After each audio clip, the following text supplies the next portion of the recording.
Vamos dar início, então, ao nosso encontro de estudos para o Livro dos Médiuns dessa noite. Hoje é dia 26 de fevereiro de 2025, uma quarta-feira, são 20 horas e 2 minutos na cidade de Jaú. Nós estamos transmitindo o nosso encontro de estudos em nome e em homenagem à Associação Jauense de Estudos Espíritas, e nós estamos localizados na cidade de Jaú, estado de São Paulo, Brasil. Estamos estudando o Livro dos Médiuns, a segunda parte, no seu capítulo 6, Manifestações Visuais. O item é o de número 108, para quem vai acompanhar com o livro aberto, abra lá no número 108, item 108, Espíritos Glóbulos. Muito bem. Kardec diz o seguinte a respeito deste subtítulo, Espíritos Glóbulos. Acrescentaremos às considerações precedentes o exame de alguns efeitos ópticos que deram lugar ao estranho sistema dos espíritos glóbulos. Bizarros, né? Simplesmente sistemas bizarros. Ele está estudando porque, como ele estudava todas as possibilidades, e havia naquela época pessoas que falavam a respeito dos espíritos glóbulos, então ele vem aqui no Livro dos Médiuns fazer esse estudo para mostrar a essas pessoas que são apenas efeitos ópticos e não espíritos propriamente dito. Ele diz o seguinte: nem sempre o ar está inteiramente límpido. É então que as correntes de moléculas aeriformes e a sua movimentação, produzida pelo calor, se tornam perfeitamente visíveis. Aquelas coisinhas, né? Aquelas miríades que ficam no ar, né? Produzida pelo calor, se tornam perfeitamente visíveis. Algumas pessoas tomaram isso por conjuntos de espíritos, agitando-se no espaço. Pessoa com uma imaginação muito fértil, né? E falta de estudo também, falta de entendimento, falta de conhecimento. Bastando-nos mencionar esta opinião para a refutar. Mas há uma outra espécie de ilusão, não menos bizarra, não menos estranha, contra a qual se deve também precaver. O humor aquoso é um líquido, né, que fica entre a retina e a íris, alguma coisa assim, aquela água, aquela aguinha que fica ali dentro dos olhos, né? O humor aquoso do olho tem alguns pontos mal perceptíveis que perderam algo de sua transparência. Se a gente olhar no espelho com atenção, a gente observa alguns pontinhos pretos dentro da vista. Isso com o tempo, lá para os 25, 30 anos, isso acontece com a maioria das pessoas. E muitas vezes esse ponto preto ele se reflete na frente da gente. A gente olha. Boa noite, Celso, bem-vindo. A gente olha. Boa noite a todos. Obrigado pela presença. E aquele ponto, para onde a gente olha, aquele ponto se movimenta. Não é? É disso que ele está falando aqui. O humor aquoso do olho tem alguns pontos mal perceptíveis que perderam algo de sua transparência. Eles são escuros mesmo. Se vocês observarem com atenção, vocês vão ver. Esses pontos são como corpos opacos em suspensão no líquido que os movimenta. E eles se movimentam, com o movimento da vista, esse pontinho preto que está lá dentro do líquido aquoso, ele se movimenta realmente. Eles projetam no ar ambiente e à distância, um pouco à distância à nossa frente, aumentados pela refração, pequenininho dentro da vista, mas a refração da luz os torna um pouco maior. Pequenos discos aparentes, de 1 a 10 milímetros de diâmetro, que parecem nadar na atmosfera, ficam flutuando, né, na frente da gente. Vimos pessoas tomarem esses discos por espíritos que as seguiam por toda parte e no seu entusiasmo veem figuras nas nuances da irização. Irização é aquelas formações que muitas pessoas percebem nas nuvens. O arco-íris, por exemplo, é uma irisação. Tá? É disso que ele está falando aqui. Então os detalhes, né? A pessoa acaba tomando aquilo por forma, bom, enfim. O que é quase o mesmo que ver uma figura na Lua. Isso também é uma erização. Bastaria uma simples observação feita por elas mesmas para reconduzi-las à realidade. A gente diria que no Brasil, e a Eliane, embora esteja lá em Portugal, ela é brasileira, ela vai entender, né? Isso aqui estão viajando na maionese. Essa seria a nossa maneira de se referir a isso, a maneira popular de se referir a isso, né? É uma ilusão, simplesmente isso. Esses discos, ou medalhões, dizem elas, além de acompanhá-las, refletem os seus movimentos. Vão para a direita e para a esquerda, para cima e para baixo, segundo eles movem a cabeça. Isso nada tem de estranho, desde que os discos são projetados pelo globo ocular e devem naturalmente obedecer aos seus movimentos. Se fossem espíritos, deveriam estar adstritos a um movimento demasiadamente mecânico para serem inteligentes e livres. O espírito não obedece a nada mecânico. Nenhum movimento mecânico. É um ser inteligente, com vontade. É por isso que Kardec sempre faz essa afirmação ao longo dos seus estudos, que a ciência ela é incompetente para julgar as coisas da doutrina espírita. Porque eles lidam com matéria. Matéria não tem vontade nem inteligência.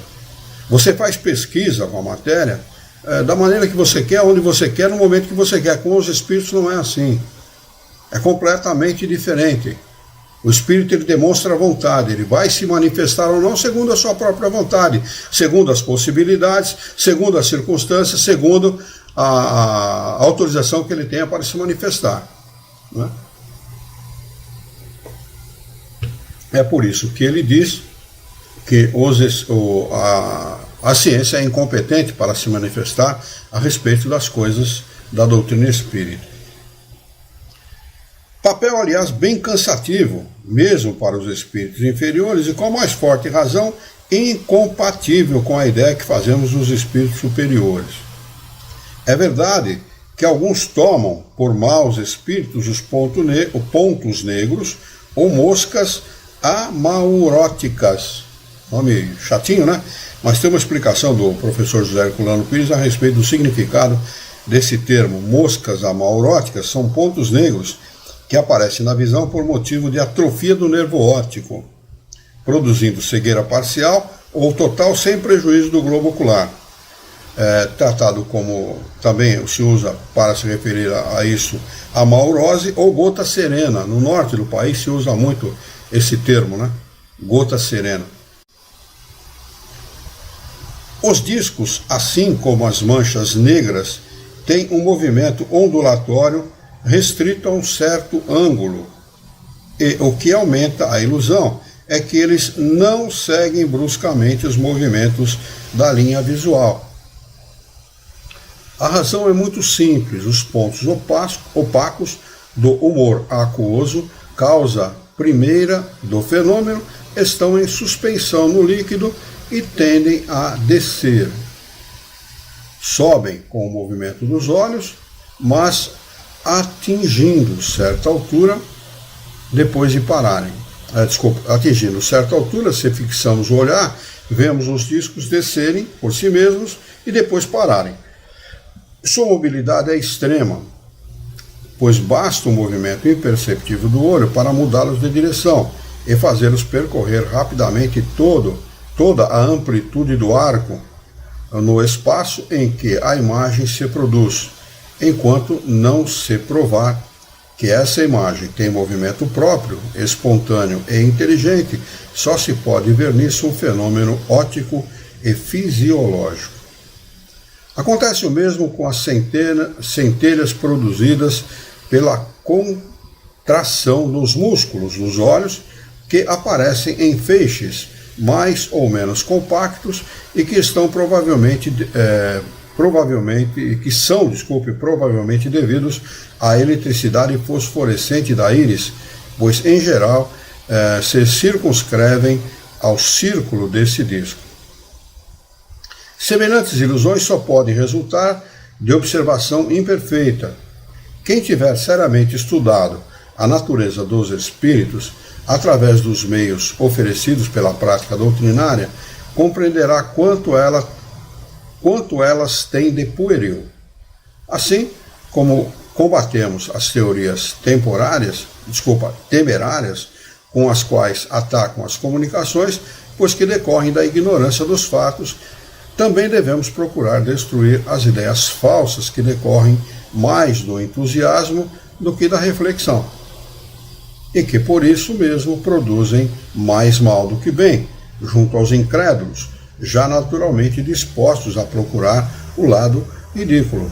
Né? É o que tendem as pessoas que tentam combater a doutrina espírita, ridicularizando-a.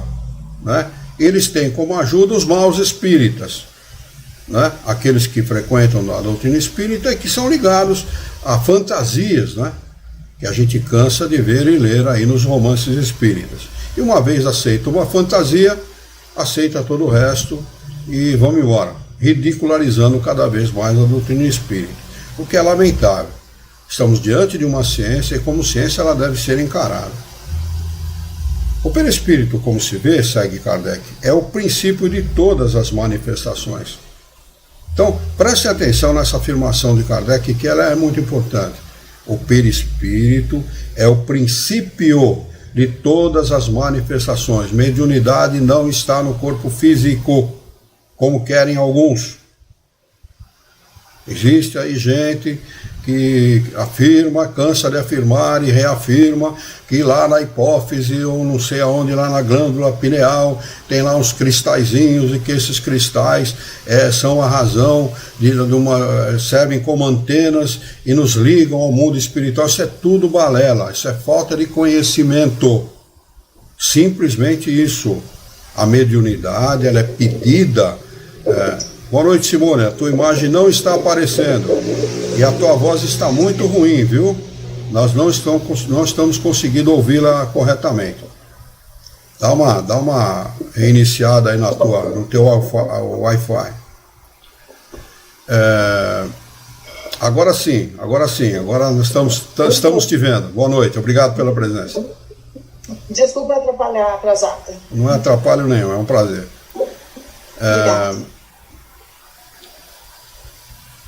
Bom, eu perdi a minha linha de raciocínio aqui, mas de qualquer maneira, não tem problema, fica tranquila, não atrapalhou em nada. Tá? De qualquer maneira, eu estava falando da mediunidade. A mediunidade, ela é pedida pelo espírito ao reencarnar como um meio, como uma ferramenta de progresso. É uma ferramenta de progresso. Ela é pedida pelo espírito. Ao reencarnar, quem programa a sua reencarnação é o próprio espírito. Somos nós, lá no mundo dos espíritos, que nos defrontamos com a vida espiritual, a maravilha da vida espiritual, com toda a liberdade que nós temos, conferida por Deus pela lei do livre-arbítrio, não é? Nos defrontamos com aquela vida e nos damos conta da barbaridade que cometemos ao longo da nossa encarnação e nos arrependemos. E pedimos, depois desse arrependimento, as bênçãos de Deus, nos dirigimos a Ele humildemente, coisa que pouco nós fazemos quando estamos encarnados, nos dirigimos a Ele humildemente e pedimos misericórdia, pedimos ajuda dos bons espíritos. E eles vêm em nosso socorro, desde que realmente nós estejamos sendo humildes realmente, né? nesse pedido de socorro. Eles vêm em nossa ajuda e começam a nos ajudar, a colaborar conosco na tarefa de programar uma nova encarnação e engendrar, em criar, em construir essa nova encarnação. E uma das coisas que muitos duvidam é aquilo dos espíritos. Há muitas vezes no livro dos médiuns, nós vamos estudar isso, Kardec refere-se aos médiuns como intérprete dos espíritos. Um cantor, por exemplo, é um intérprete do compositor da música. E nós, como médiuns, quando nós temos alguma especificidade mediúnica, nós somos intérprete dos espíritos. Os espíritos se comunicam conosco de pensamento para pensamento e a nossa mediunidade, seja ela de falante, vidente, né, o médium de visão, o médium de audiente, aquele que ouve voz e tal, ele recebe essa mensagem dos espíritos de pensamento para pensamento e transmite através da sua mediunidade aquilo que o espírito está tentando manifestar. O pensamento do espírito. Né? Nós temos aí um exemplo típico, né, do que é uma boa mediunidade, ou seja, ser um bom intérprete dos espíritos, do nosso querido Francisco Cândido Xavier. Ele é um excelente intérprete dos espíritos, né, independente do mérito das suas obras, ou da obra dos espíritos, porque a obra não é do Chico, assim como o Espiritismo não é obra de Kardec, né, é obra dos espíritos, tá certo? Então o mérito, nem o demérito é do Chico, é dos espíritos. Tá certo? Que ditaram, e ele simplesmente foi um excelente intérprete. Passou o papel exatamente aquilo que eles estavam transmitindo. Então, este é o propósito da mediunidade. Mediunidade, ela é pedida pelo espírito ao encarnar como uma ferramenta de trabalho para que ele possa, através dessa ferramenta, progredir. Aliás, o conjunto da vida é um conjunto de ferramentas para que nós possamos progredir. Utilizá-la bem é o nosso dever. Utilizar bem essas ferramentas é o nosso dever. Né?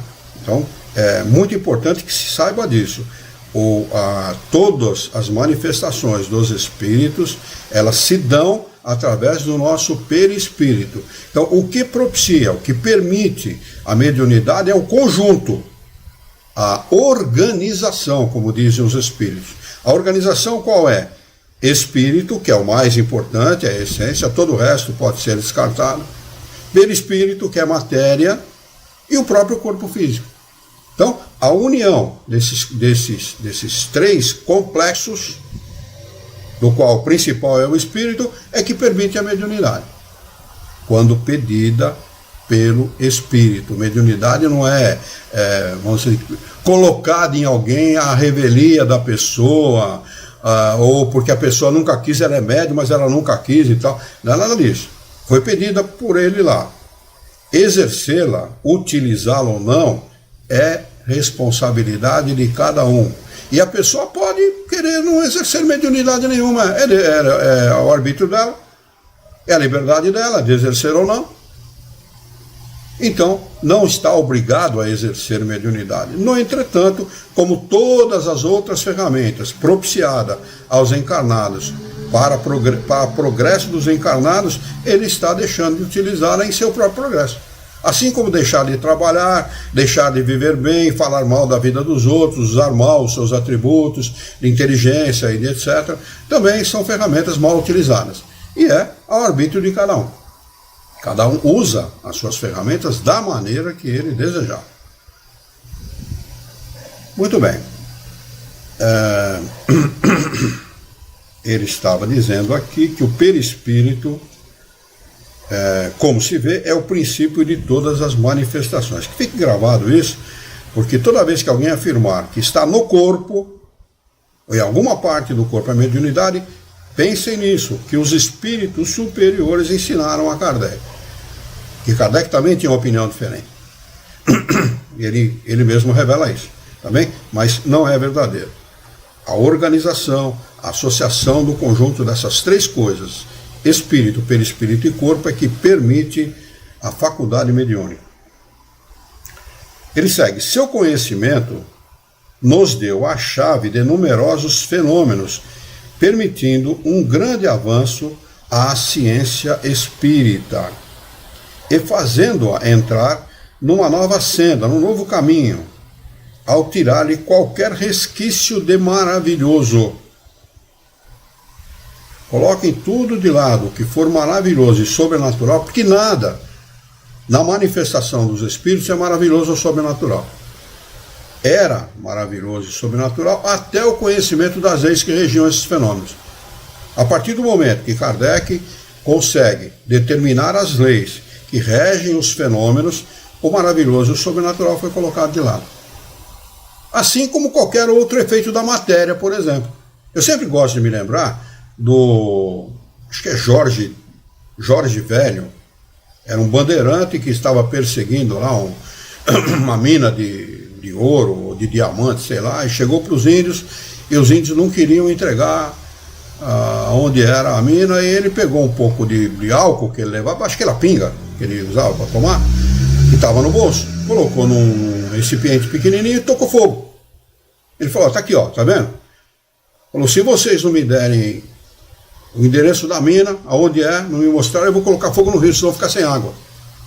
Os índios, desconhecendo o efeito do álcool e suas propriedades, entregaram aonde era a mina. É a mesma coisa.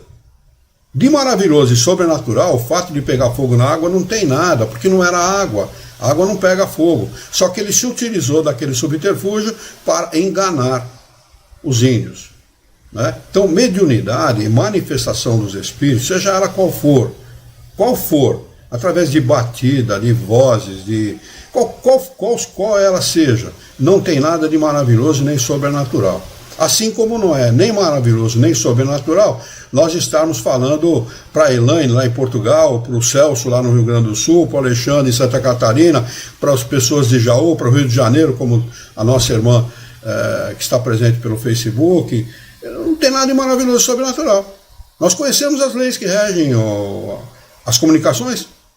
São vibrações da eletricidade, a eletricidade sendo utilizada para propiciar esta maravilha que nós temos em pleno século XXI, que é a facilidade de comunicação.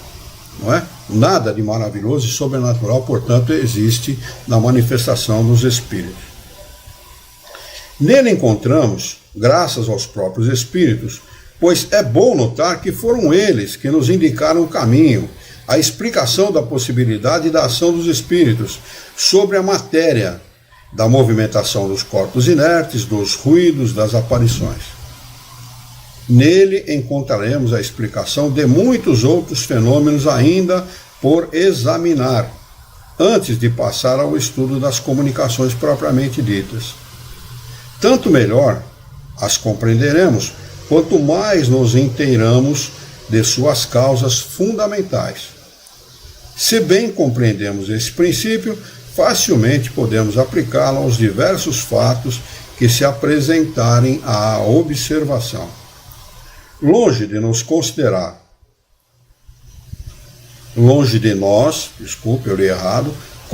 a teoria que apresentamos como absoluta e como sendo a última palavra na questão.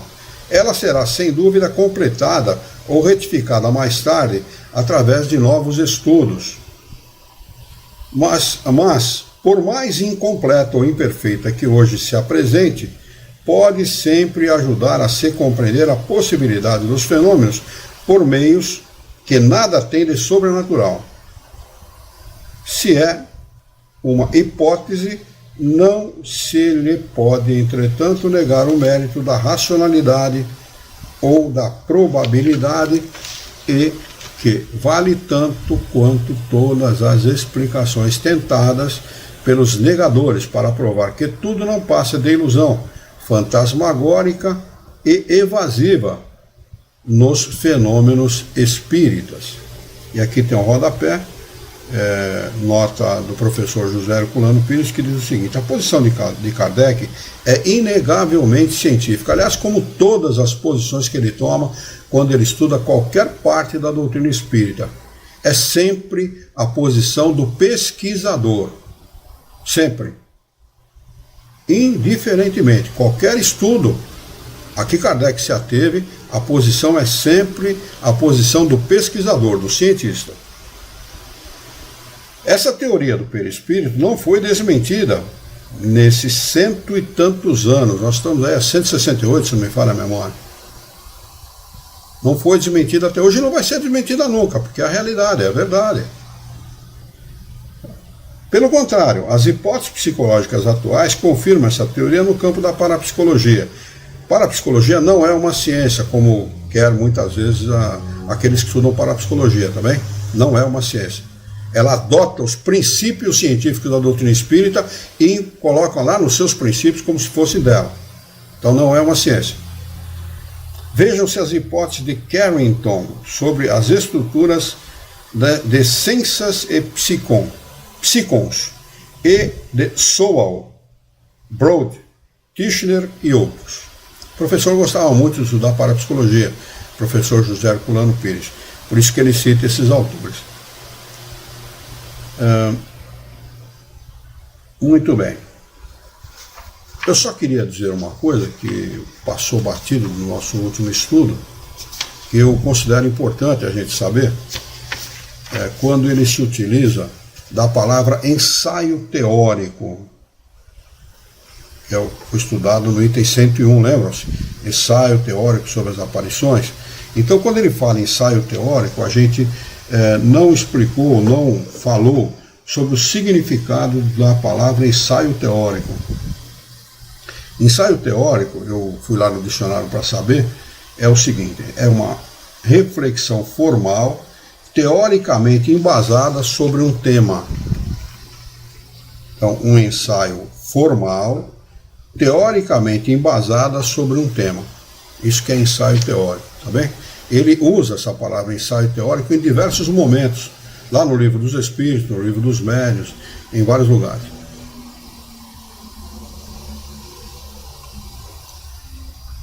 Se nós não tivermos nenhuma pergunta, nenhuma dúvida, nós vamos passar para o item seguinte. Deixa eu ver se tem alguma coisa lá no Facebook. O Jorge, ele faz uma pergunta aqui. Essa pergunta, o Jorge, é lá do Ceará, nosso querido amigo lá do Ceará. Ele pergunta se a mediunidade pode ser retirada do médium. Kardec vai responder essa pergunta um pouco mais adiante, tá bem?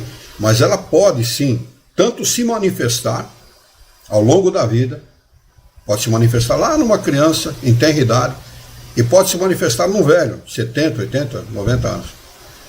E pode ser retirada a qualquer momento, sim, dependendo do comportamento da pessoa, dependendo da maneira pela qual ela se utiliza da mediunidade, ela pode ser retirada, sim. Mas nós vamos estudar isso com mais minúcias um pouco mais adiante. Kardec vai tratar no item de número 111 do subtítulo Teoria da Alucinação, que diz o seguinte: os que não admitem a existência do mundo incorpóreo e invisível pensam tudo explicar pela palavra alucinação. Aliás, isso acontece até hoje, né? Quando a pessoa diz que ouviu o espírito, chamam de alucinado, chamam de um monte de coisa, menos de médium, não atribuem aos espíritos, atribuem a loucura, a alucinação, uma série de coisas, tá bem? Tomar cuidado com isso. Aliás, tomar cuidado com os dois lados da questão, né? A pessoa que tudo atribui aos espíritos, que não é verdade, e a pessoa que nada atribui aos espíritos, tá bem? Isso temos sempre que ficar no ponto de equilíbrio entre essas duas situações, tá? Pode ser a ação dos espíritos e pode não ser a ação dos espíritos. Nem tudo é ação dos espíritos. Até porque, em última análise, tudo sempre é decisão nossa, do encarnado. O espírito ele pode sugerir, mas ele não pode conduzir, obrigar. É sempre decisão do encarnado. Não o espírito que me levou a cometer um assassinato. Mentira. Foi decisão sua. O espírito que me levou a roubar alguma coisa. Não, mentira. A decisão foi sua, acabou. Ele simplesmente usou de ele encontrou lá um errinho seu lá no seu caráter e incentivou aquilo. Bateu em cima até você cometer o erro. Mas a decisão é sempre nossa. Seja ela qual for. Maledicência, inveja, ciúme, ódio, qualquer coisa que nós fizermos, é sempre decisão nossa, porque nós sempre podemos e devemos rebater o mal. E no caminho inverso da questão, daquilo que é sugerido pelos espíritos. A definição dessa palavra é conhecida. Quer dizer um engano, uma ilusão de quem pensa ter percepções que na realidade não tem, do latim alucinare, errar, formado de ada lucem. Ele está dando uma explicação do significado da palavra e da etimologia, da formação da palavra, né? Mas os sábios ainda não deram que saibamos a sua razão fisiológica. Então o contraponto é esse. O sujeito é um alucinado. Peraí, de onde vem a alucinação? Qual é a causa? Não existe uma causa fisiológica, pelo menos não se descobriu até hoje. Ele segue: a ótica e a fisiologia, não tendo mais segredos para eles, ao que parece, como não puderam explicar ainda a natureza e a origem das imagens que se apresentam ao espírito em determinadas circunstâncias, eles querem tudo explicar pelas leis da matéria. Aliás, esse é o grande problema da maioria das pessoas e principalmente da ciência médica. Né? Explicam ou tentam explicar tudo pela matéria, materialmente. O homem não é um conjunto de células, um conjunto de neurônios. É mentira isso. Tanto que já se sabe que o pensamento está fora do corpo. Aquilo que o espírito percebe, aquilo que o ser encarnado percebe, está fora do corpo. Relatos de pessoas que estavam sendo operadas, cirurgiadas e contando para o médico: o senhor estava vestido assim, o seu sapato era assado, o senhor estava usando óculos assim, assado, o senhor fez isso, fez aquilo, e a pessoa completamente dopada pelos medicamentos que são dados às pessoas para elas poderem ser operadas. Não é? Então, já se sabe que o pensamento está fora do corpo. O cérebro, essa massa cinzenta, que pesa aí alguns quilos, 2,5 kg, se não me falha a memória, não tenho bem certeza, né? não é a origem do pensamento. Ela é uma ferramenta que o espírito utiliza para manifestar-se na matéria, mas não é a origem do pensamento. Que o façam, mas que deem através dessas leis uma teoria da alucinação, boa ou má, será pelo menos uma explicação. Eles dão uma explicação: você está alucinado, ponto, fim de conversa, começa a tomar tarja preta porque você vai ficar louco. Já está no caminho da loucura. Tarja preta no cara, que não resolve absolutamente nada, nem para a pessoa depressiva, nem para a pessoa insone, nem para a pessoa que tem alucinação, para ninguém. Tarja preta só faz uma coisa: acabar de destruir aquilo que estava no caminho da destruição. Ela pode equilibrar na medida correta, ela pode ajudar, mas não é ela a solução. A solução está em nós, sempre. Não é? A nossa maneira de pensar. Aqui começa tudo, a doença e a cura dela. Não é? Mas a Big Pharma não gosta que se fale isso, porque você está tirando alguns milhãozinhos aí, milhos grandes, não é, do bolso deles. É um grande problema. Ele segue. Preste atenção naquilo que Kardec vai tratar agora, que é muito interessante. A causa dos sonhos não foi jamais explicada pela ciência. E nós sabemos. O espírita sabe, os tontos sabem. O que é o sonho, como ele se processa e para que ele serve. E os caras não sabem. Estudam pra caramba, do primeiro dia de escola ao último dia de faculdade, de residência, vai 30 anos. Ou alguma coisa próxima disso. E os caras não sabem o que é o sonho. Não é? Sabe o sono, as fases do sono, fase REM e tal, aquela coisa. Tomou um sonho em si, não sabe.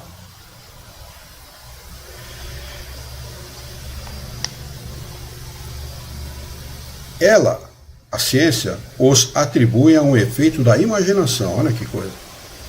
Mas não nos diz o que é a imaginação e como ela se produz. Essas imagens, como ela produz essas imagens tão claras e nítidas que às vezes nos aparecem. Isso é explicar uma coisa desconhecida por outra que não o é menos. Tudo fica na mesma. A ciência muitas vezes troca 6 por meia dúzia, não tem como explicar, utiliza-se de subterfúgio que não explica absolutamente nada, mas que justifica o valor da consulta. Aliás, eles têm que justificar de alguma forma o valor da consulta, que muitas vezes não é barato, né?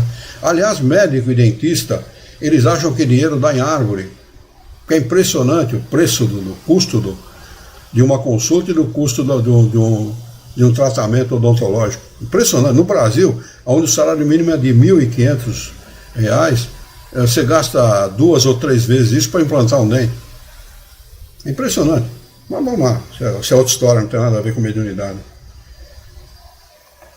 Aqui tem um rodapé do professor José Herculano Pires que diz o seguinte, de número 11. As explicações atuais ainda são incompletas. Somente com as pesquisas parapsicológicas a ciência começou a avançar. Recentemente, no rumo certo que o Espiritismo indicou, há mais de um século. Às razões psicofisiológicas é necessário acrescentar as espirituais. Dizem, segue Kardec, tratar-se de uma lembrança das preocupações do estado de vigília. É uma verdade parcial somente. E é o primeiro momento do sonho é esse, que muitas vezes a pessoa muito preocupada, ela acaba confundindo preocupação do estado de vigília com o sonho em si, o sonho em si vamos dizer, é resultado das preocupações do espírito e não do encarnado, embora um e outro sejam a mesma coisa. Mas o espírito tem outras preocupações que são completamente diferentes das preocupações dos encarnados. Já comentamos isso dezenas de vezes aqui, já explicamos as causas. Né?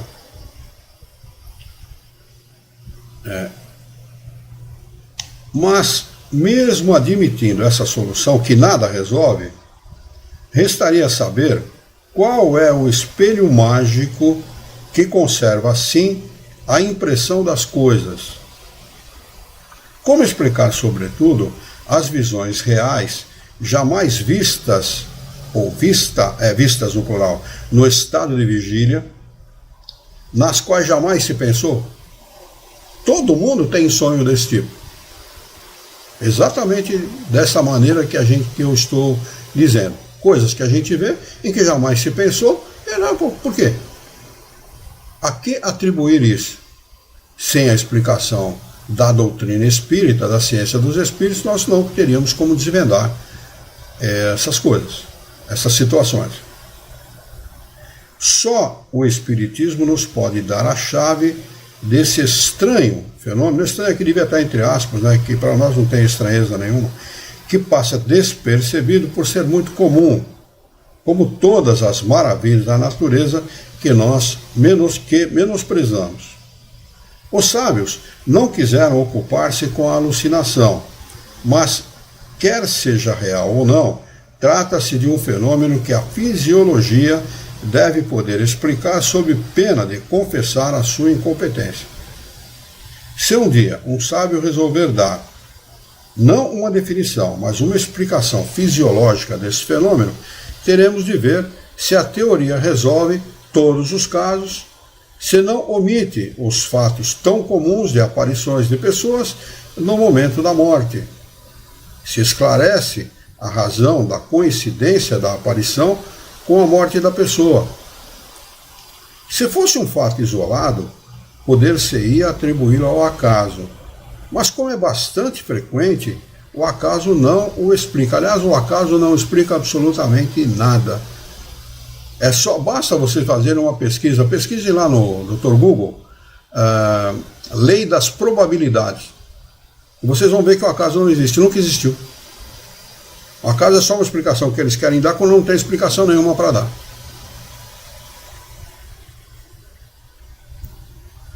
Se aquele que viu a aparição houvesse tido a ideia de que a pessoa estava para morrer, ainda bem. Mas a aparição é, na maioria das vezes, da pessoa de quem menos se pensa. A imaginação, portanto, nada tem com isso. E é muito comum mesmo, né? As pessoas próximas da morte, né, ou recém-desencarnadas, aparecerem aos seus amados, queridos, colegas, amigos muito próximos e tal, para dizer, até logo, né?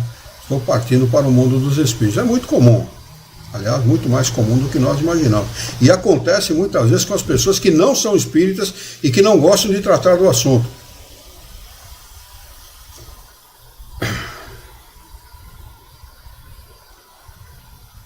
Deixa eu ver se tem alguma coisa aqui no YouTube. Não, lá no Facebook. A Marlene escreveu: verdade, dos tratamentos odontológicos estão caríssimos. Ela concordou. É verdade mesmo, Marlene. Kardec segue explicando.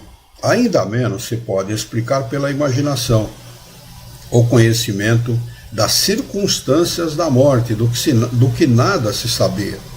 Como é que se dá a morte? A ciência não explica. A ciência não tem como explicar, porque ela não leva em consideração o espírito. Para ela, simplesmente um conjunto de células deixou de existir. Acabou a vitalidade, os órgãos pararam e não houve mais, não se pôde mais entreter a vida.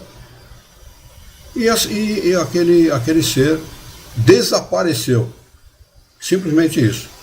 Então, desapareceu, acabou de morrer, aparece para alguém, peraí, alguma coisa está errada nessa situação. Ou desapareceu, deixou de existir, ou não desapareceu. Porque depois de morta, como é que ela vai aparecer para alguém? Então ela não desapareceu. E eles não têm como explicar. Não há explicação lógica pela ciência médica, pela ciência psicológica, psiquiátrica, de como isso se dá.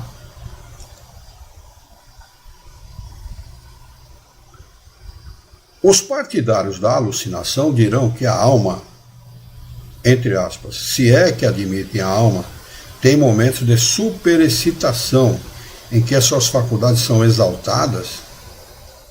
Estamos de acordo, mas quando o que ela vê é real, não se trata de ilusão. Se na sua exaltação a alma vê à distância, é que ela se transporta. E se a nossa alma pode se transportar, por que é que a da outra pessoa não se transporta para nos ver? Que na sua teoria da alucinação queiram levar em conta esses fatos, não se esquecendo de que uma teoria a que se podem opor fatos que a contrariem é necessariamente falsa ou incompleta. Enquanto esperamos a sua explicação, vamos tentar emitir algumas ideias a respeito. Aqui temos um rodapé de número 12 que diz o seguinte: Kardec já mostrava, há 100 e tantos anos, a insuficiência das hipóteses do inconsciente excitado com que ainda hoje alguns adversários, travestidos de parapsicólogos, tentam explicar fenômenos tipicamente espirituais. Veja-se a precisão da frase: a alma tem momentos de superexcitação em que as suas faculdades são exaltadas. Está no texto aqui, né? Os teóricos atuais ainda confirmam a previsão de Kardec, referindo-se à mente, procurando excluir a alma dos fenômenos para não dar margem às interpretações espíritas. Mas a verdade é que as teorias desse livro estão sendo confirmadas dia a dia nas pesquisas parapsicológicas, queiram ou não queiram os contraditores. Alguém levantou a mão? Eu vi um barulhinho. Pois não, Alexandre. Eu só queria complementar o que você acabou de falar, porque a grande realidade é que para quem não tem conhecimento ou esclarecimento espírita, a gente, acredito que vocês, isso é tão comum, também já devem ter ouvido falar, né?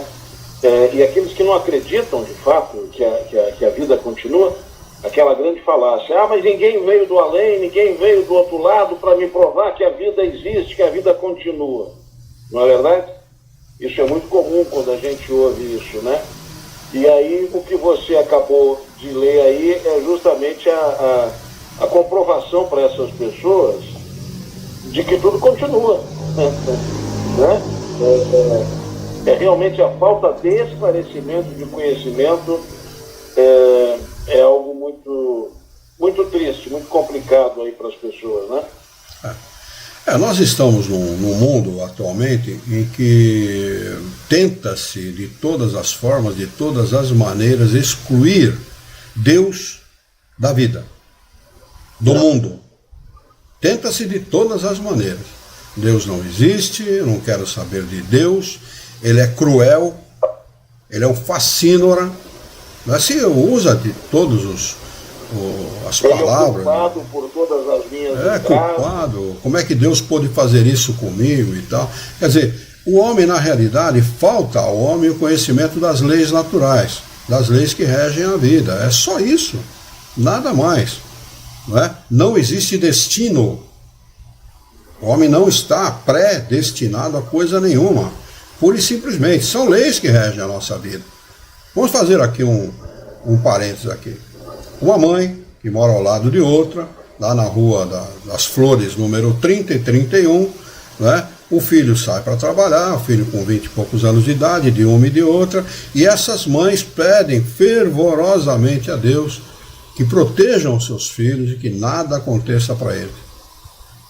Um vai trabalhar e lá, mais tarde, volta para casa. O outro não volta, desencarna no meio do caminho. As duas fizeram prece pedindo a Deus a proteção. Por que uma não foi? Porque ou uma não foi atendida? Essa resposta os católicos não dão. Os religiosos muito menos. Ela só é obtida com racionalidade dentro da doutrina espírita, conhecendo as leis naturais. Imortalidade, evolução, reencarnação, livre-arbítrio, causa e consequência. São as 5 principais. Se você analisar cada uma dessas leis, o valor de cada uma delas, da incidência delas nas nossas vidas, você vê que está tudo perfeitamente dentro da ordem divina, dentro do equilíbrio da ordem de Deus. Ele não derroga as suas leis. Não existe milagre, como as pessoas querem que exista. Não existe. Esta figura do milagre foi alguma coisa criada por alguém que queria iludir as pessoas ou tomar dinheiro delas, dos desavisados. Nós temos aí vários estelionatários da fé que fazem isso diuturnamente para tomar dinheiro dos desavisados.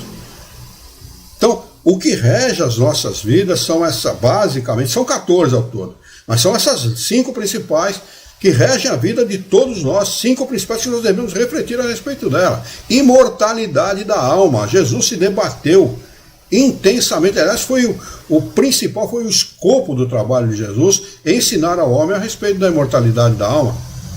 E o que nós fazemos com a imortalidade da alma? Nada, prega o homem na cruz e esquece ele. Não é? Ninguém vai atrás do conhecimento dessas leis. Será que Jesus era há 1000 anos atrás, ou mais de 1000 anos, há 2000 anos atrás, há mais de 2000 anos, Roma era o principal, era os Estados Unidos da América do Norte de hoje, em termos de importância bélica, econômica, no mundo inteiro. Sacrificou centenas, se não milhares de cristãos, somente pelo fato de dizerem que acreditavam em Deus e tinham como principal figura para acreditar em Deus, Jesus de Nazaré. Por quê? Porque o rei, o imperador romano, ele era tido como Deus. E ninguém... Pois não, você quer falar alguma coisa, Eliana? Eu vi ela abanando a mão. E ninguém podia acreditar em Jesus, nem em Deus. Porque tinha que acreditar no imperador. E não em Deus e Jesus. Quem acreditasse em outra coisa que não Deus, imperador de Roma, era sacrificado. Jogava-se lá aos leões, aos ursos, tudo quanto era coisa lá, e virava espetáculo de arena, não é? Aqueles sacrifícios dos cristãos da época. Hoje, se nós vermos o que são, ou o que era o Coliseu na época, o que é hoje, e o que era Jesus na época e o que é hoje, quem sobreviveu? O Coliseu são apenas ruínas, que só serve como referência de uma época. Jesus vive em todo o seu esplendor. Todos os seus ensinamentos são estudados até hoje por milhares de pessoas e tido a conta de esclarecimento e de apoio espiritual a milhões de pessoas no mundo inteiro. Então olha o que era Roma, em todo o seu esplendor, em todo o seu aparato bélico, econômico e tal, e o que é hoje, não é nada. provando que a matéria não é nada. E a sobrevivência da alma é tudo. Então, imortalidade da alma é a primeira lei que Jesus veio. Ele ensinou outras coisas, ensinou reencarnação, por exemplo, a Nicodemos, por exemplo, né? Em verdade vos digo, se você não renascer, não nascer de novo, não entrará no reino de Deus. Mas como é que posso eu, sendo um velho, entrar no ventre da minha mãe? Aí Jesus segue o diálogo com ele e explica para ele que o espírito sopra onde quer, e matéria é matéria, espírito é espírito, né? Mas ele ensinou todas as leis, na sua linguagem, na linguagem da época. Ele falava para pessoas semi-selvagens. Na época ele não podia falar com a mesma clareza que ele fala com todos nós, hoje, através da doutrina espírita. Porque isto aqui, esta ciência nada mais é que o mesmo Evangelho de Jesus estudado de forma ampla, ampliada e clara. Nada mais, nada menos. Então, se as pessoas conhecessem as leis naturais, viveriam muito melhor, esperariam muito melhores coisas da vida, não ficariam depressivos, confiariam na vida. Aliás, confiariam muito mais em si mesmos, na vida e em Deus, nessa ordem.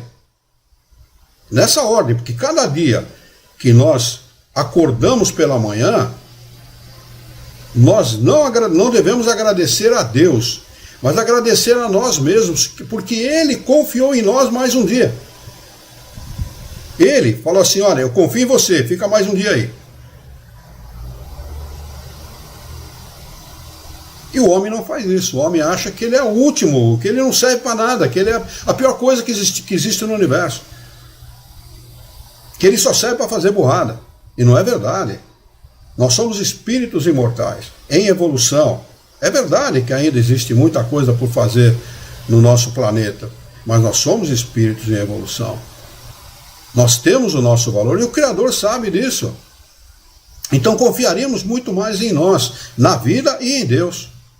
O homem não confia em nenhuma dessas três coisas. Quando muito ele fala assim, graças a Deus, mas um graças a Deus que deixa muito a desejar, viu?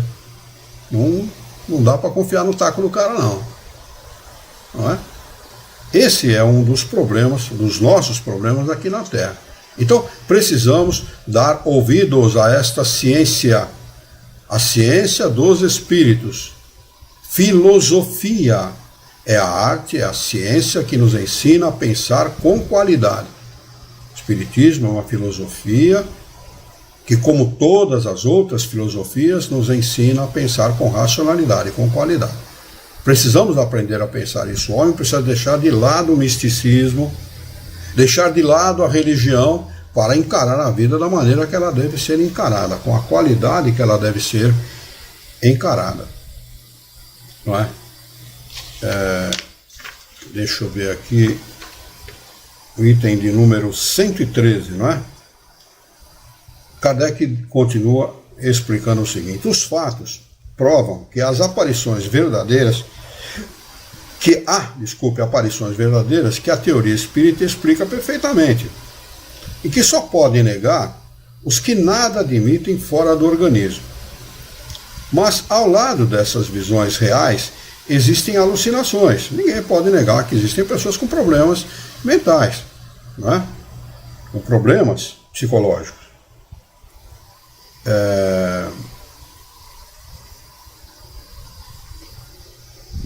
Onde é que eu estava aqui? Alucinações no sentido que se dá a palavra, não se pode duvidar. Qual a sua origem? São os espíritos que nos colocam na pista, pois a explicação nos parece estar inteira nas respostas às seguintes perguntas. Kardec faz a primeira pergunta a esse respeito, para os espíritos. As visões são sempre reais? Ou são algumas vezes efeito da imaginação? Quando vemos em sonho, ou de outra maneira, o diabo, ou outras coisas fantásticas, que portanto não existem, não se trata apenas de imaginação? Resposta dos espíritos superiores: sim, algumas vezes, quando a pessoa está chocada por certas leituras ou por histórias. Ele coloca história com E aqui, que antigamente era tido por historinha, né? sem veracidade. Hoje não existe mais essa diferenciação, me parece, na linguagem. História de feitiçaria. Lembra-se delas e acredita ver o que não existe. Mas já dissemos também que o espírito, através do seu envoltório semimaterial, pode tomar as formas para se manifestar. Isto acontece muito. O espírito em sonhos se dá a aparência do demônio para aterrorizar as pessoas. O demônio não existe. A balela. Isso não existe. Deus não iria criar somente um sujeito com o mesmo poder dele, né, para o mal. Isso não existe. Né? Mas as pessoas podem sonhar com espíritos que se dão essa aparência com o propósito de amedrontar, de aterrorizar. Um espírito brincalhão pode aparecer com chifres e garras, se o quiser, para zombar da credulidade, como um espírito bom pode aparecer de asas de maneira radiosa. E nenhum nem outro tem asa nem chifre. Nem o espírito bom tem asa, né? E de maneira radiosa sim, né? Porque o espírito emite uma determinada luz, sim, segundo os espíritos superiores. Mas o chifre não existe, né? Segunda pergunta. Se vocês permitirem, nós vamos avançar aqui talvez uns 2 ou 3 minutos no horário, tá bem? Por causa dessa segunda pergunta que eu não vou deixar para depois, senão nós vamos perder aí a linha de raciocínio. Pergunta de Kardec. Podem se considerar como aparições os rostos e outras imagens que muitas vezes se mostram quando cochilamos ou simplesmente quando fechamos os olhos? Por que Kardec faz essa pergunta? Porque toda vez que nós cochilamos ou simplesmente relaxamos o corpo, o espírito tende a libertar-se parcialmente do corpo. Ele se afasta mesmo. Olha, tudo que o espírito quer é não estar no corpo. Tudo que ele quer. Ele deseja ardentemente a morte. Ele deseja separar-se do corpo. Por isso que toda oportunidade que ele tem, ele se distancia. Isso aqui é um presídio, é uma prisão, é um cárcere para o espírito. Por isso que acontece isso. Eu tinha que fazer essa explicação aqui, no afã de tentar ajudar aqueles que não estão acompanhando os estudos. Responde os espíritos. Quando os sentidos entorpecem, o espírito se liberta e pode ver perto ou à distância, o que não podia ver com os olhos. Essas imagens quase sempre são visões, mas podem ser também o efeito das impressões que a vista de certos objetos deixou no cérebro, que conserva os seus traços como conserva os sons. O espírito liberta vê então no seu próprio cérebro as impressões ali fixadas como numa chapa fotográfica. A variedade e a mistura dessas impressões formam os conjuntos bizarros, estranhos, né? E fugidios, que se esfumam quase imediatamente, malgrado os esforços que se façam para retê-los. Muito rapidamente, essas visões que nós temos, que são coisas ligadas ao nosso cérebro, aquilo que a nossa preocupação da vida de relação, elas somem rapidamente. Pois não, Eliane? Bem, e nesse caso aí que você falou, eu tenho uma experiência. Bem antigamente, assim, uns 10 anos atrás, eu acordava, de repente, e eu morava sozinha aí no Brasil, numa casa. Aí eu acordava e parecia que tinha som ligado, música, rádio, alguma coisa ligada. Aí eu já andava na casa para ver. Aí eu perguntei na casa que eu frequentava, a casa de oração, eu perguntei a uma entidade que atendia lá, aí ela me explicou que é o seguinte, que o meu espírito estava numa boate, estava passeando. E aí eu acordei tão rápido que eu trazia o barulho comigo. Igual você falou, a gente traz a impressão que estava naquele lugar e o barulho fica com a gente. Mas depois ele some. É isso aí. A variedade e a mistura dessas impressões formam um conjunto bizarro e fugidios que se esfumam quase imediatamente, malgrado os esforços que se façam para retê-los. Há uma causa semelhante que se devem atribuir certas aparições fantásticas que nada têm de real e que se produzem frequentemente nas doenças. Admite-se que a memória é o resultado das impressões conservadas pelo cérebro. Mas, por que estranhos fenômenos, essas impressões tão variadas e múltiplas não se confundem? Eis um mistério impenetrável, mas não mais estranho que o das ondas sonoras que se cruzam no ar e se conservam distintas. Num cérebro são e bem organizado, essas impressões são nítidas e precisas. Num estado menos favorável, se diluem e se confundem. Daí a perda da memória ou a confusão de ideias.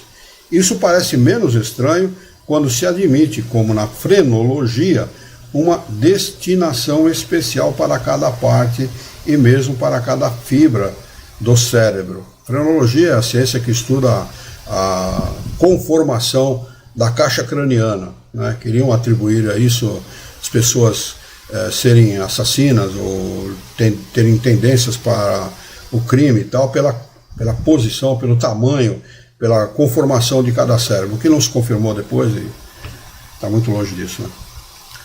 As imagens transmitidas ao cérebro pelos olhos deixam ali a sua impressão, que permite lembrar-se de um quadro como se ele tivesse presente, embora se trate de uma questão de memória, pois nada se vê.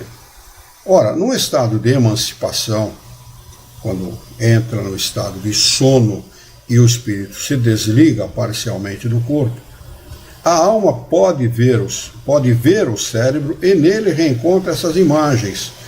O espírito vê o cérebro, seu próprio cérebro, aquilo que ficou guardado na massa encefálica, que não tem nada a ver com o espírito. Foi retido pela memória, nós temos 4 lóbulos, não é isso?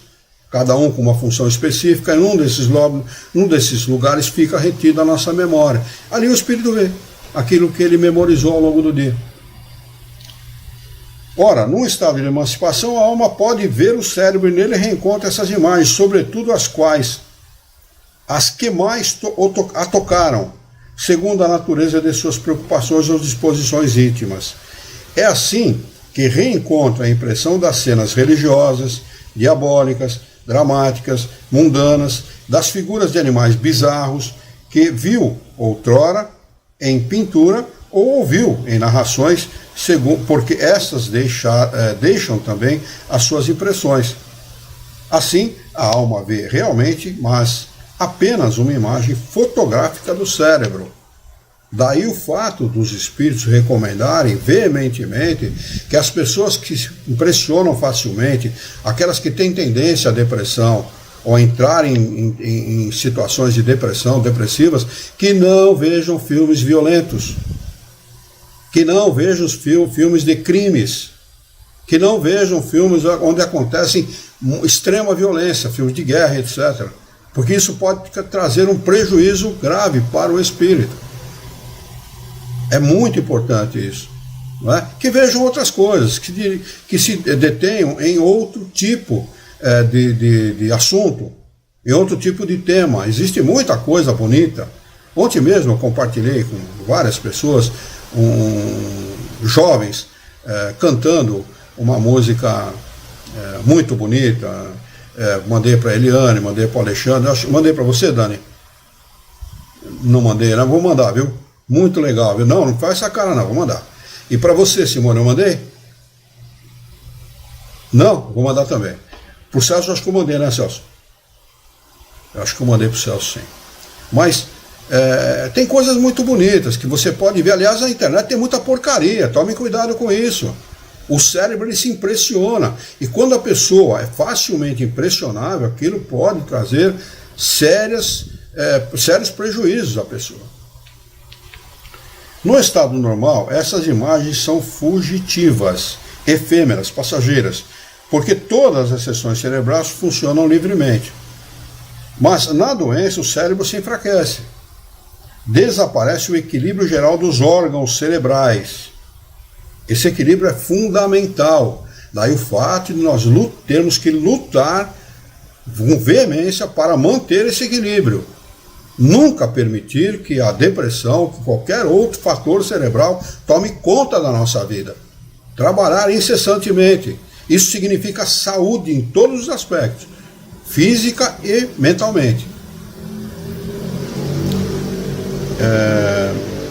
Mas na doença o cérebro se enfraquece, desaparece o equilíbrio geral dos órgãos cerebrais.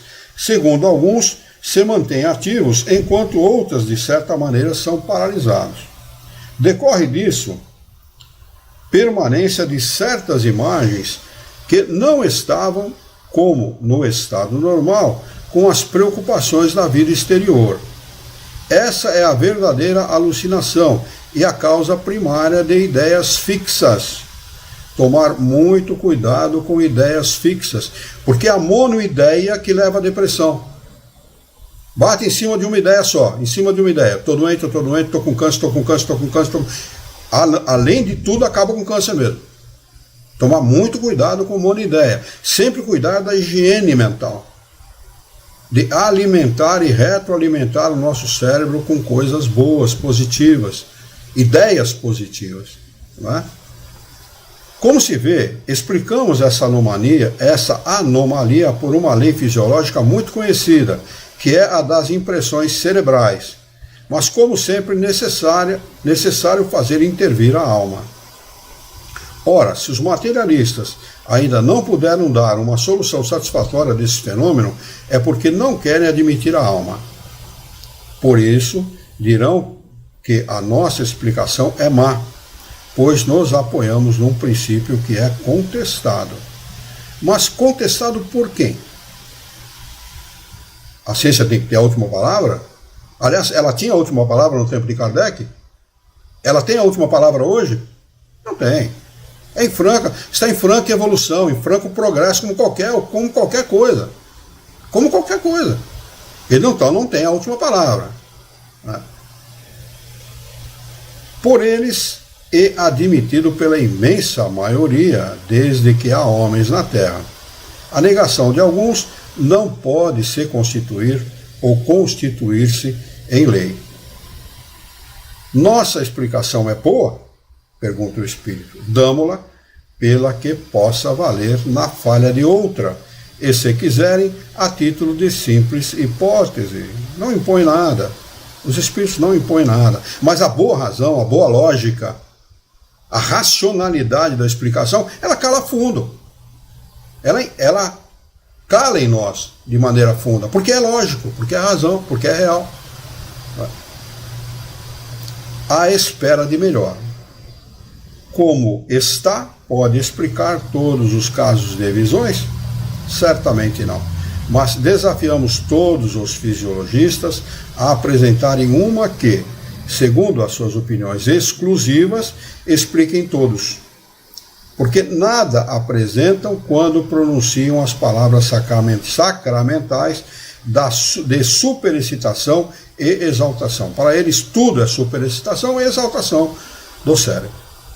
Pois se todas as teorias sobre a alucinação são suficientes para explicar todos os fatos, é que há, no caso, algo mais do que a alucinação propriamente dita. Nossa teoria seria falsa se a aplicássemos a todos os casos de visões, pois alguns poderiam contradizê-la. Pode ser justa se aplicadas apenas a alguns efeitos. Aqui tem um rodapé, para nós encerrarmos, que diz o seguinte, é do professor José Herculano Pires. As teorias atuais da alucinação referem-se em geral às alterações do sistema nervoso, com explicação dos neurônios sensoriais, especialmente os da visão e da audição. Insiste-se na explicação fisiológica de todos os casos, mas a recente aceitação científica dos fenômenos paranormais abriu novas perspectivas nesse campo. Os casos referidos por Kardec são aceitos como de natureza extrafísica por toda a escola psicológica de Rhine, e mesmo as escolas fisiológicas admitem a veracidade das percepções à distância, da transmissão do pensamento, das previsões e da retrocognição ou visão do passado.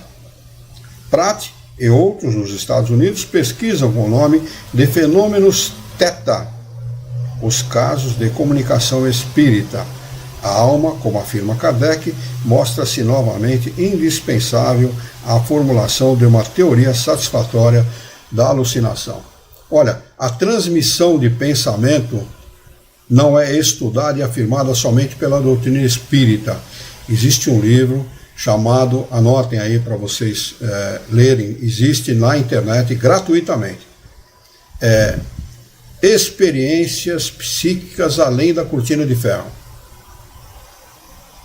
São experiências realizadas por pessoas, além de ateias, pessoas totalmente materialistas, lá na União Soviética. Experiências psíquicas além da cortina de ferro. E onde eles provam cabalmente a transmissão do pensamento. Então, a ciência se aproximando daquilo que ensinam os espíritos superiores. Tá bem? Vamos anotar aí o início do capítulo 7, Bicorporiedade e Transfiguração. Capítulo 7, Bicorporiedade e Transfiguração, para nós estudarmos na próxima quarta-feira. Vocês têm alguma pergunta? Ficou alguma coisa mal explicada? Deixa eu ver aqui, o Jorge diz o seguinte: quando o cordão fluídico é rompido, a desencarnação é consumada, não tem mais volta. Então Lázaro não estava morto? É claro que não, né, Jorge? Não existe milagre, né? Havia ali vida latente, apenas isso. Interessante é que Roma adotou o cristianismo e criou a Igreja Católica Apostólica Romana. Na realidade, Roma não adotou nada. O que aconteceu em Roma foi uma conformação dos seus interesses políticos e econômicos. Tá? O sujeito queria se eleger imperador de Roma. Naquela época eram eleitos 3 imperadores, né? E Constantino chegou e falou: devolve tudo que os cristãos têm, né? A partir de hoje o cristianismo não é mais ilegal dentro de Roma, e o pessoal votou tudo nele. E ele se elegeu um dos imperadores romanos. Então, o cristianismo não é catolicismo. A Igreja Católica adotou esse nome, até porque cristianismo não existe. Cristianismo é um termo criado por Paulo de Tarso, tá? Lá muito depois do Cristo. Paulo não conheceu Cristo. Paulo era um perseguidor, ele perseguia Jesus lá na estrada de Damasco, quando Jesus fala com ele: Saulo, Saulo, por que me persegues e tal. Esse Paulo aí que depois virou chamado de apóstolo, mas não é apóstolo, é um seguidor de Jesus, fervoroso, é claro, fervoroso, fez um trabalho extraordinário pela divulgação do Evangelho de Jesus, mas foi ele que criou o termo cristianismo e também a ideia de igreja. Foi Paulo que criou, tá bem? Então, a Igreja Católica não é cristã, ela é um acerto entre os interesses políticos e econômicos de um cara que queria se eleger imperador de Roma, admitindo os cristãos, aqueles que eram cristãos na época. E daí foi criada a Igreja Católica. Se você quiser saber a respeito da Igreja Católica, ô Jorge, estude o livro chamado Os Crimes dos Papas, escrito por Maurice Lachatre, lá no tempo de Kardec. Ele fala desde o primeiro Papa até o último que ele conseguiu pesquisar. Os Crimes dos Papas. E leia também, se você ainda quiser aumentar aí o seu conhecimento a respeito do que é a Igreja Católica, O Papa e o Concílio, de Rui Barbosa. O Papa e o Concílio. Esse livro originalmente foi escrito por um cara chamado Janus, que era um alemão, que usou um pseudônimo, senão ele seria degolado, né? O Rui traduziu o livro de Janus para o português. O livro de Janus tinha, 200 páginas. A tradução do Rui foi para 600 páginas, para explicar o livro de Janus.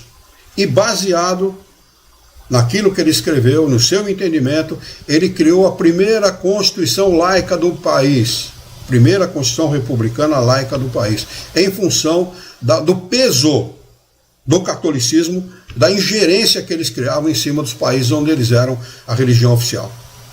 Tá bem? Muito bem. vamos então, vou convidar a todos vocês para nós fazermos a nossa prece de encerramento. Vamos então elevar o nosso pensamento, esquecermos os nossos encontros e desencontros desse dia, para mentalizarmos a figura excelsa e amiga daquele que é de todos nós o mestre e o modelo, e guia de toda a humanidade, Jesus de Nazaré. Juntos com Jesus, vamos nos dirigir ao Criador, ao Senhor da vida, fonte inesgotável de paz, de amor, de bondade, de misericórdia e justiça, para agradecê-lo muito pela oportunidade de aqui estarmos reunidos em seu nome, para discutirmos as questões propostas pelo Livro dos Médiuns dessa noite. Queira a vossa bondade, o vosso amor, a vossa misericórdia, que tenhamos bom ânimo, coragem, determinação, ideias renovadas, alegria de viver e muito entusiasmo, para que nós possamos trabalhar e sermos úteis à sociedade em que vivemos. Dá-nos ainda, Senhor, a coragem e a força para orientarmos a própria existência por um profundo e sincero respeito pelo nosso próximo. Em Teu nome, em nome de Jesus, em nome dos bons espíritos, em nome do nosso diretor espiritual e de sua equipe, nós declaramos encerrado o nosso encontro de estudos dessa noite, e que assim seja.